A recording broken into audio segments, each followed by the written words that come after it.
This is a 1993 General Dynamics F-16 Fighting Falcon, also known as the Falcon, also known as the Viper, and it's the primary multi-role fighter for the United States Air Force.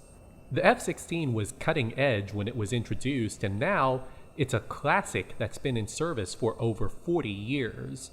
And today, I'm going to show you why. Before I get started, big news! This F-16 is currently for sale, being auctioned live on Planes and Bids, which is my enthusiast aircraft auction website. This is a Block 50 F-16C with more power and avionics upgrades compared to earlier models, and it is very nice. So once you've finished watching this video, click the link in the description below to head over to the live auction for this F-16, where you can bid on it and buy it only on Planes and Bids. So let's talk Viper. The F-16 was designed in the 1970s as a simple, lightweight fighter. It mixed a lot of new features, including the combination of fly-by-wire and relaxed stability. This improved efficiency and made it one of the first small, single-engine fighters that matched the range and endurance of twin-engine fighters.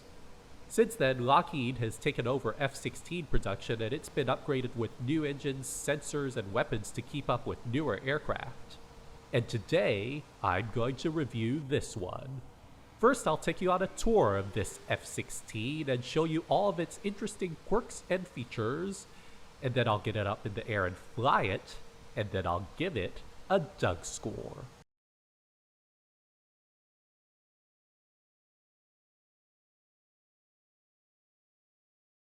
I'll start the quirks and features of the F-16 with the Canopy. You open it up here and then you can climb on in. It's kind of tight getting in though. I'm about 6'3" and there's not a whole lot of room to squeeze under the canopy frame. Anyway, you can see the canopy gives a great view. There's only this small frame at the back, and inside you get almost a full 360-degree view all around you. Very helpful in a dogfight.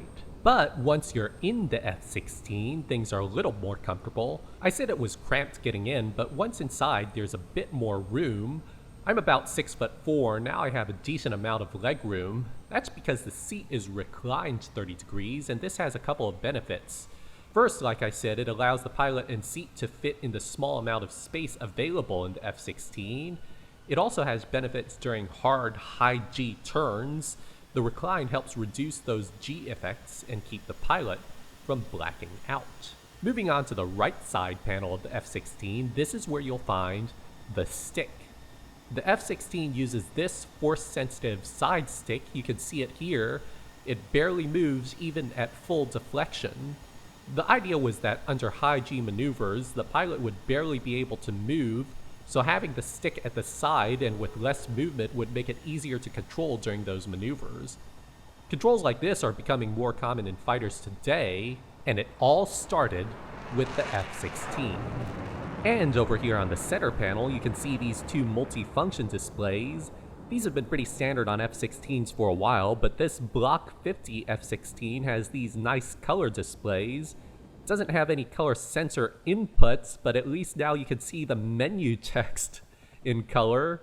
This is like having an 8K screen, but only 1080p sources. I guess it helps highlight some text items, and that's kinda nice. Next up on the left side panel, you'll find a lot of the flight control system switches. One notable item is here, where you'll find the manual pitch override. I mentioned the F-16's relaxed stability, and that has a lot of benefits, but one of the disadvantages is that it can get into deep stalls where it can't dive down to recover.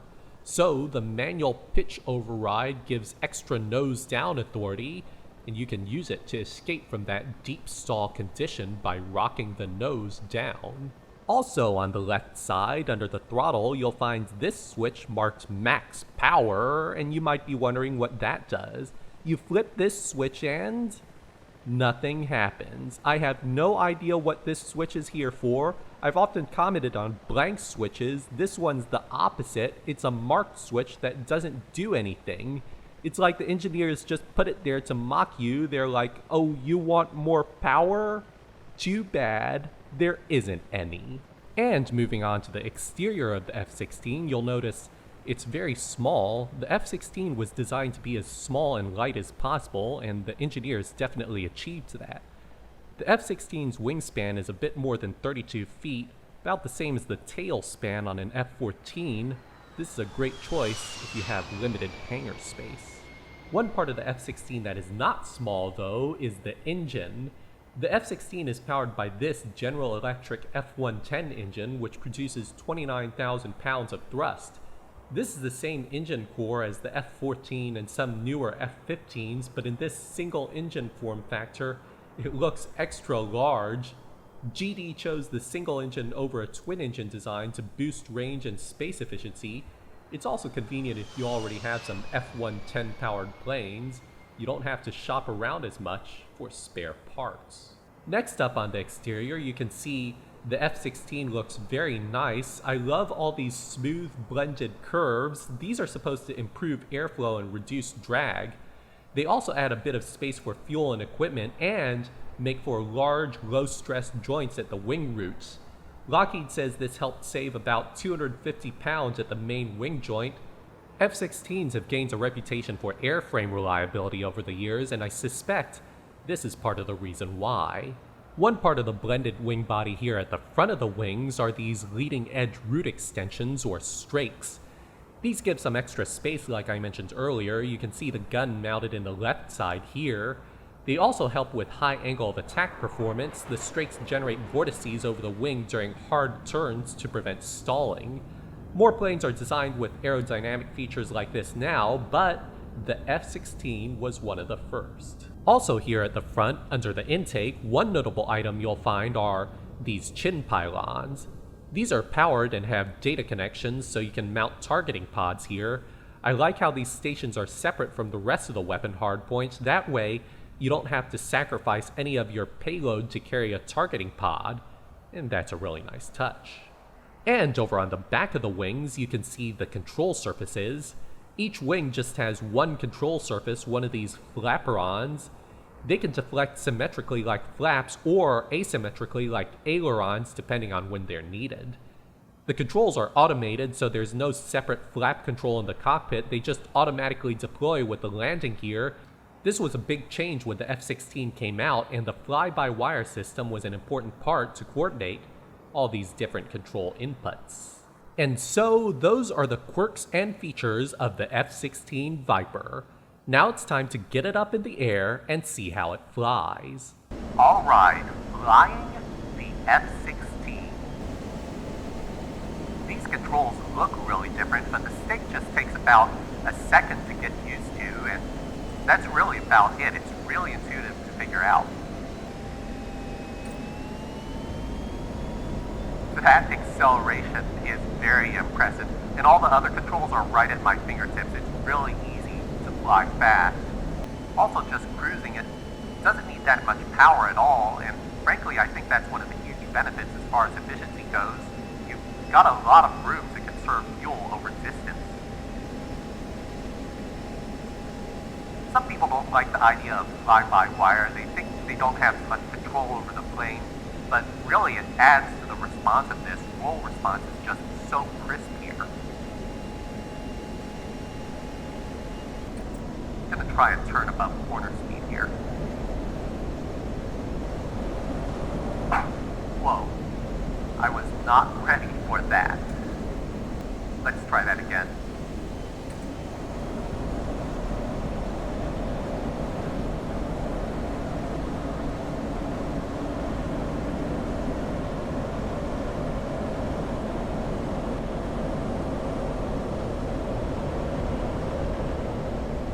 Not just the amount of sustained G, but the G onset is ridiculous. The Air Force says this gets more than 6 Gs per second, and it definitely feels like it. You feel the Gs actually impact you. It's amazing. And so that's the General Dynamics F-16 Fighting Falcon. The F-16 was a good plane when it first came out, but newer versions with modern upgrades have become great planes, and you can find this Block 50 F-16 on Planes and Bids. And now it's time to give the F-16 a Ded Score. Starting with the weekend categories and styling, the F-16 looks very good, although some jets have just a little bit more presence, and it gets an 8 out of 10. Acceleration, it has a thrust-to-weight ratio of 1.09 to 1, and it gets a 9 out of 10. Handling is sharp. The F-16 is quick and responsive, losing just a little bit of authority at lower speed, and it gets an 8 out of 10. Fun factor is high, not only with the great agility, but also a reasonably varied mission set, although some enthusiasts feel it's not quite as engaging with fly-by-wire. It gets an 8 out of 10. Finally, cool factor. The F-16 is well known everywhere around the world, but it's become commonplace in some areas. It gets an 8 out of 10 for a total weekend score of 41 out of 50. Next up are the daily categories and features. The F-16 is up to date with other modern non-stealthy fighters, and it gets an 8 out of 10. Comfort is low, the cockpit is even smaller than other fighters, and it gets a 2 out of 10. Quality is high. F-16s have a good reputation for reliability, and newer versions are reinforced for even longer airframe lives. It gets a 9 out of 10. Practicality is good for a plane of this class. The F-16 can carry up to 8,000 pounds of precision ordnance, including standoff and nuclear weapons, and it gets a 4 out of 10. Finally, value, and I think this is a real strong point for the F-16. It's a complete package. It offers lots of options in air superiority and ground attack for a tactical area. Maintenance is also cheap and spare parts are easy to find. It gets an 8 out of 10 for a total daily score of 31 out of 50. Added up in the Ded Score is 72 out of 100, which places it here next to other fighter aircraft. The F-16 is well balanced and it's sportier than some of its contemporaries, although larger jets might be more practical. Still, the F-16 easily ranks as one of the best.